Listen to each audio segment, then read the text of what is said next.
सभी भावी शिक्षकों को मेरा नमस्कार। मैं अखिलेश स्वागत करता हूं आप सभी का आपके YouTube channel doctor AP education पर। मित्रों, अधिगम के सिद्धांत थॉर्नडाइक, पैवलव, स्किनर, गुथरी, क्लार्क हल, कोहलर का अंतर्दृष्टि एवं सूझ सिद्धांत पढ़ने के बाद हम सभी आज कर्ट लेविन के संज्ञानात्मक क्षेत्र सिद्धांत के बारे में पढ़ेंगे। इस कर्ट लेविन के संज्ञानात्मक क्षेत्र सिद्धांत में मैं आपको बताऊंगा कि किस प्रकार से कर्ट लेविन ने अपने सिद्धांत की व्याख्या परिवेश के संदर्भ में की है तथा इस सिद्धांत को अन्य किन किन नामों से जाना जाता है और वो नाम किस प्रकार से परीक्षा में पूछे गए हैं।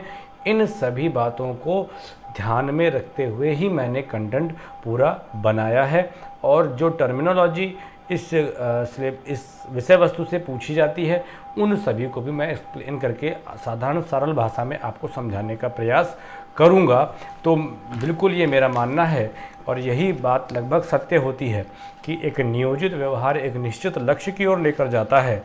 तो उसी श्रृंखला में उसी मनोवृत्ति के साथ मैं आपको आपके परीक्षा में सफलता और जीवन में उन सिद्धांतों की उपयोगिता के तथ्य की बात को ध्यान में रखकर आपके लिए कंटेंट तैयार कर रहा हूँ। साथ में मैं आपको पीडीएफ भी अवेलेबल कराऊंगा जिसका कोई भी चार्ज नहीं है। अगर अभी तक आपने चैनल को सब्सक्राइब नहीं किया है तो ज़रूर कर लीजिए। कंप्लीट सिलेबस आपको मिलेगा और आगे प्रैक्टिस भी हम लोग करेंगे। ठीक है, चलिए पढ़ते हैं। तो आज का जो हमारा टॉपिक है वह है कर्ट लेविन के संज्ञानात्मक क्षेत्र सिद्धांत की बारे में। क्या है संज्ञानात्मक क्षेत्र सिद्धांत? पहली लाइन पढ़ें, फिर मैं आपको ज़रा सा इसके सिनेरियो के बारे में बताऊंगा। तो ये सिद्धांत का विकास भी सहचर्य सिद्धांतों के विरोध में हुआ है। सहचर्य सिद्धांत मतलब उद्दीपन अनुक्रिया सिद्धांत।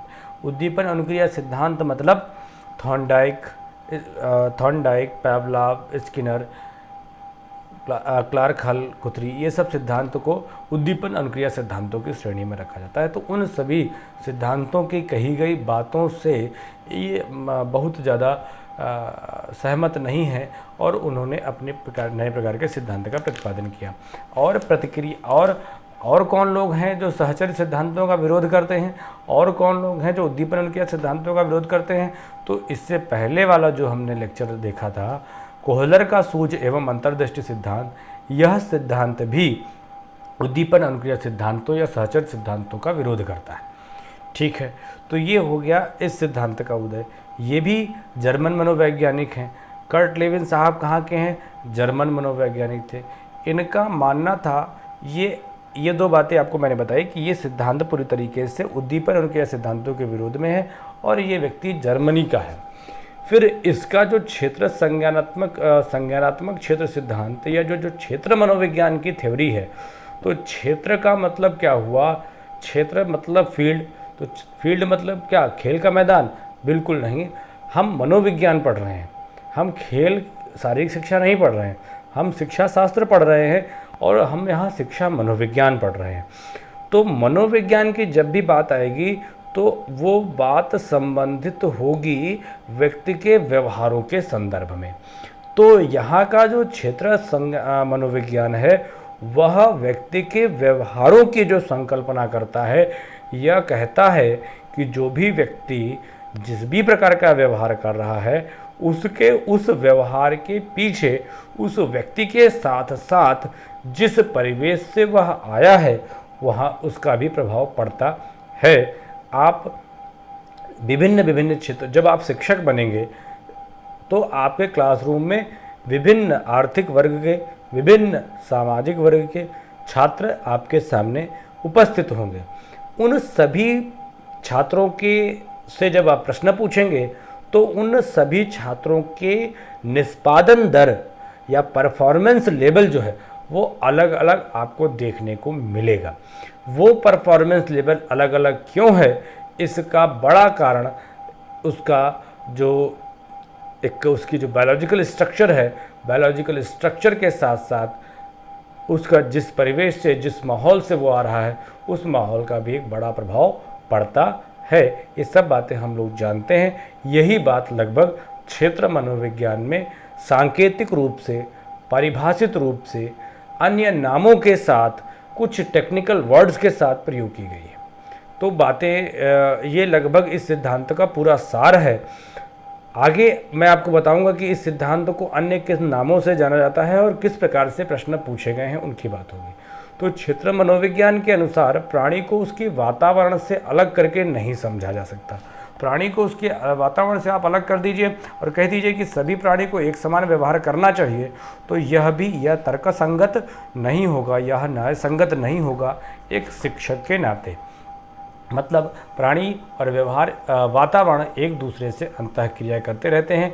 कहने का मतलब यह है कि व्यक्ति के व्यवहार को अगर आपको समझना है कि फला बालक फला टाइप का व्यवहार क्यों कर रहा है, इसके लिए आपको व्यक्ति की स्थिति के साथ साथ उसके उद्देश्यों से संबंधित मानचित्र जो उसका बना हुआ है उसको निर्धारित करना पड़ेगा, और निर्धारित करने के बाद ही आप उसके प्रयत्नों की जानकारी प्राप्त करेंगे। कह रहे हैं to understand a person's behaviour one must recognise his position in on a kind of map in relation to his goal. जो भी निर्देशित उद्देश्य एक बालक ने बना रखा है और वह उस उद्देश्य की प्राप्ति के लिए फला फला प्रकार का व्यवहार कर रहा है, दूसरा बालक उसी निर्धारित लक्ष्य को प्राप्ति के लिए अलग टाइप से व्यवहार कर रहा है, तीसरे प्रकार के बालक का भी लक्ष्य वही है परंतु उसके व्यवहार में भी परिवर्तन या विभिन्नता देखने को मिल रही है। तो ये सभी परिवर्तन जो हैं वे सभी परिवर्तन क्या है, उसके उद्देश्य क्या है उस लक्ष्य को प्राप्त करने के, और वह उद्देश्य जो बनेंगे उसे प्राप्त करने के लिए किसी का शिक्षा प्राप्त करना ज्ञान उद्देश्य है कि शिक्षा प्राप्त या हम फला विषय वस्तु ज्ञान के लिए पढ़ रहे हैं, किसी का उद्देश्य सिर्फ और सिर्फ परीक्षा पास करना है, किसी का उद्देश्य सिर्फ और सिर्फ पैसा कमाना है। तो जो भी उद्देश्य है उस हिसाब से उसका जो व्यवहार है वह उद्देश्य वह व्यवहार उस परिवेश के भी से भी निर्धारित होता है जिस परिवेश से वह आ रहा है, जिस परिवेश में वो रह रहा है। तो ये बात कर्ट लेविन साहब अपने क्षेत्र मनोविज्ञान में कहते हैं, जिसको मैंने आपको समझाया। अब इसी बात को वो सांकेतिक रूप से प्रदर्शित करते हैं और कहते हैं कि व्यक्ति का व्यवहार व्यक्ति तथा वातावरण का प्रतिफल होता है। जब मैंने आपको विकास पढ़ा रहा था, विकास के सिद्धांत पढ़ा रहा था, तब मैंने आपको बताया है और विकास पर पड़ने वाला वंशानुक्रम और वातावरण का जब प्रभाव पढ़ाया था तभी मैंने आपको बताया था कि व्यक्ति का व्यवहार या व्यक्ति का व्यक्तित्व वातावरण और वंशानुक्रम दोनों का प्रतिफल होता है। यहीं पर भी वही बात लागू होगी कि जो व्यक्ति का व्यवहार है वह उसके व्यक्ति माने उसका बायोलॉजिकल कंडीशन या बायोलॉजिकल स्ट्रक्चर के साथ साथ इन्वायरमेंटल स्टेटस दोनों के कॉम्बिनेशन, दोनों की रिजल्टेंट आप व्यक्ति का व्यवहार निर्धारित या निश्चित व्यवहार देखने को पाते हैं, जिसे सांकेतिक रूप में B=FPE द्वारा प्रदर्शित किया जाता है। B= behaviour, P= psychological person. कई बार क्वेश्चन पूछा भी गया है कि व्यक्ति की संकल्पना कर्ट लेविन या क्षेत्र मनोविज्ञान के संदर्भ में किस प्रकार की गई है, सामाजिक व्यक्ति, आध्यात्मिक व्यक्ति या मनोवैज्ञानिक व्यक्ति या शारीरिक व्यक्ति या कहें कि या जैविक व्यक्ति। तो यहाँ पर जिस व्यक्ति की बात हो रही है वह मनोवैज्ञानिक व्यक्ति की बात हो रही है, साइकोलॉजिकल पर्सन की बाट हो रही है। E= environment, F= field. क्या है फील्ड भी बात वहीं सी है और इन्वायरमेंट का अंतर क्या होगा आगे मैं आपको समझाता हूँ। अब चूंकि हम व्यक्ति के व्यवहार की बात हो गई और हमने ये बात कही है कि व्यक्ति के व्यवहार में होने वाला स्थायी परिवर्तन ही अधिगम है, तो जब जो व्यक्ति व्यवहार की बात कर रहा है, व्यवहार के निर्माण की बात कर रहा है कि आखिर व्यवहार बन कैसे रहा है, तो उस सिद्धांत की उपयोगिता अधिगम के क्षेत्र में स्वतः हो जाती है और वह वैज्ञानिक अधिगम के विषय में भी अपने विचार प्रस्तुत करता ही है। तो कर्ट लेविन कहते हैं कि अधिक सीखना कोई विचित्र क्रिया नहीं है, अधिगम वातावरण का संगठन है। Learning is the organisation of the environment. अब आप, इसका मतलब ये हुआ कि व्यक्ति किसी फला व्यवहार में पूरी तरीके से परिवर्तन ला चुका है। उस पूरी तरीके के परिवर्तन लाने में सिर्फ और सिर्फ व्यक्ति की बुद्धि ही काम नहीं की होगी। व्यक्ति की बुद्धि के साथ साथ शिक्षक का सहयोग, परिवार का उत्साह, स्वयं का प्रयत्न, इन सभी बातों के आधार पर व्यक्ति का निश्चित या निर्धारित व्यवहार बदला होगा। यही बात कर्ट लेविन साहब बार बार चिल्ला कर अपने सिद्धांतों में कह रहे हैं। अब मैं आपको बताऊंगा कि आखिर इसी आधार पर विभिन्न तथ्यों को अलग अलग नाम दे देने भर से वह किसी अन्य नाम से पूछ लिया जाता है। तो जब आप पूर्व में सबसे पहले आपने कहा, इसको मैंने हम अधिगम, अब इस सिद्धांत को अन्य किन किन नामों से जानते हैं इसकी चर्चा हम लोग करने जा रहे हैं। ये अन्य नाम मैं आपको सबसे पहले भी बता सकता था, परंतु मेरा, जैसा मैंने आपसे कहा कि विषय वस्तु को सीखना भी एक उद्देश्य है, परीक्षा पास करना भी एक उद्देश्य है। तो अगर मैं नाम आपको पहले बता देता तो वो रटंत सिद्धांत पर आधारित रहते। कुछ बातें अब आप इस सिद्धांत की जान गए हैं कि ये सिद्धांत उद्दीपन अनुक्रिया सिद्धांतों का विरोधी है, यानी गेस्टाल्ट का समर्थक है। ये सिद्धांत क्या कहता है कि आखिर किसी भी व्यक्ति नेचुरल रूप से कब सीखता है, वास्तविक रूप से कैसे सीखता है, इसके बारे में ये बात कह रहा है।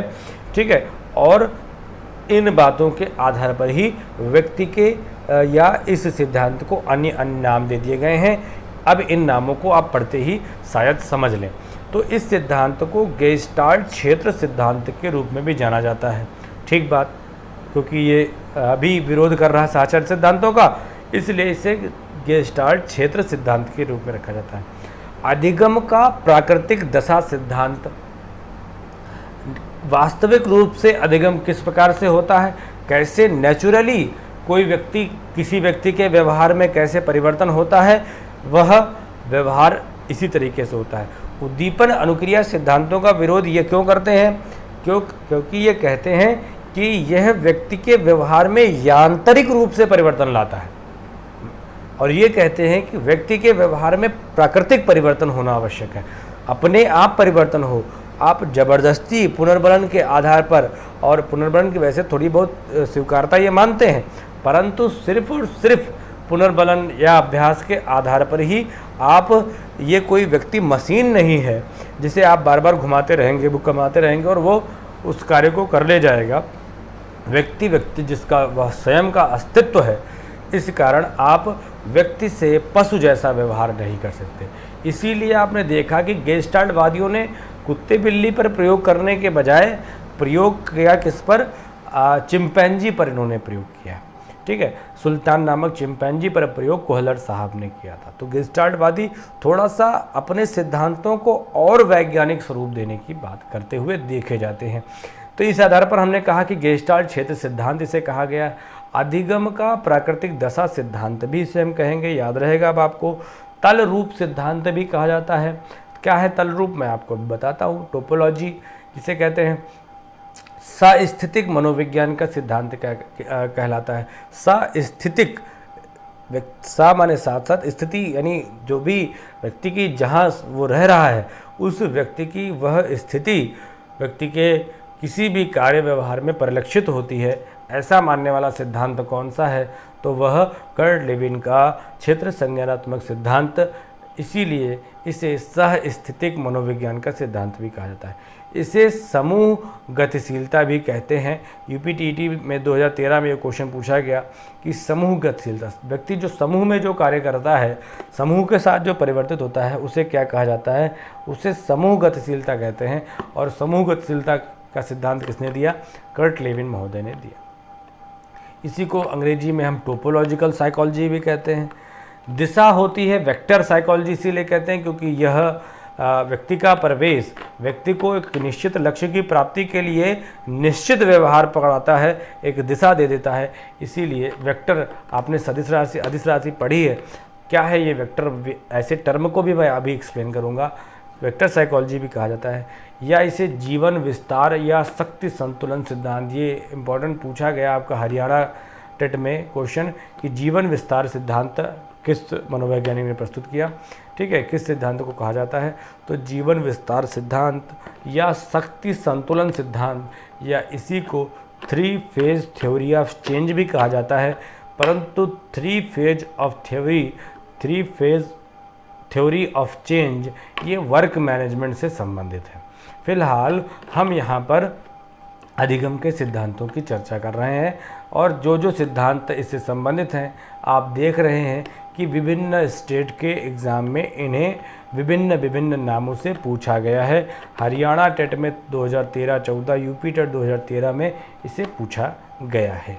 अब जो शब्द कुछ प्रयोग हुए हैं उनको बताकर मैं अपनी बात पूरी करता हूँ। क्षेत्र शब्द का यहाँ पर क्या मतलब है, जब मैंने आपको बताया था E = इन्वायरमेंट, F = फील्ड, तो आपका एक प्रश्न उठना चाहिए कि इन्वायरमेंट और फील्ड दोनों का लगभग एक ही अर्थ निकलता है।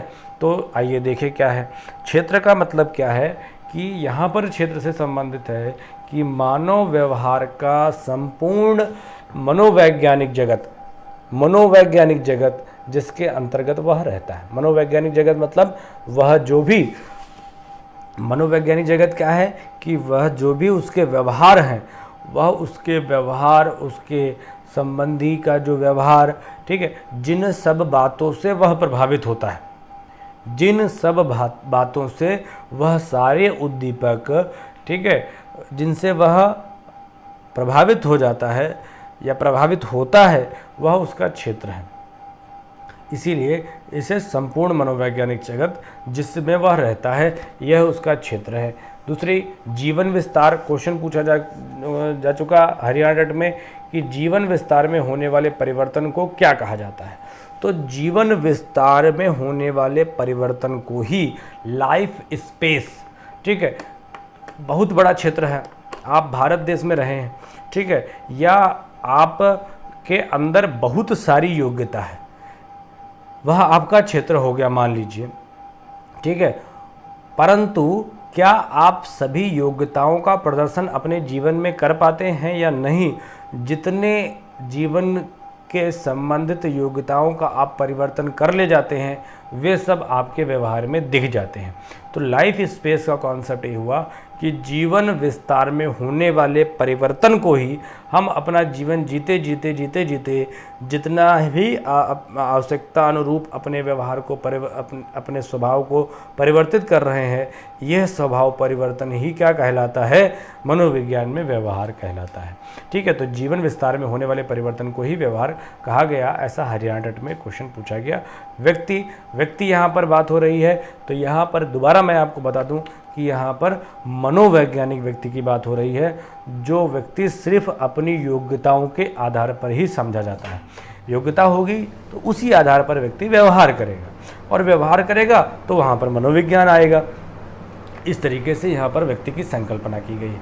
और कुछ शब्द हैं, बस लास्ट स्लाइड है, इसके बाद कंप्लीट होता है। विदेशी माल एक शब्द आता है कि इसमें फॉरेन हल क्या है, विदेशी माल क्या कहलाता है। तो व्यक्ति से संबंधित समस्त अमनोवैज्ञानिक तथ्य का वह मिश्रण जो जीवन विस्तार को चारों ओर से घेरे रहता है।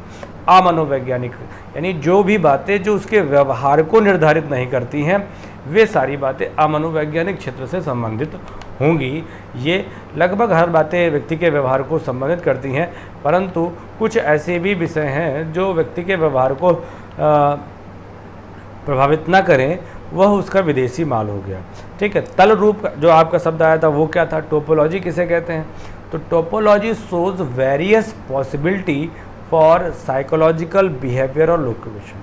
ठीक है, विभिन्न व्यक्ति की योग्यताएं, तल रूप की बात आ गई ना, तल रूप माने क्षेत्र हो गया, आपका जीवन विस्तार हो गया कि जितनी भी आपके योग्यताएं हैं जिससे व्यक्ति के व्यवहार में या व्यक्ति फला व्यवहार को संचालित करता है, वह उसका तल रूप कहलाता है। और सदिश क्यों कहा जाता है, सदिश शब्द का अर्थ क्या है, व्यक्ति के व्यवहार को लक्ष्य की ओर या लक्ष्य की से दूर पहुंचाने का काम उसका परिवेश करेगा, और वही इसीलिए यहाँ पर सदिश शब्द का प्रयोग किया जाता है। इन सदिश शब्द में 3 बातों का समावेश है, दिशा, शक्ति और लक्ष्य।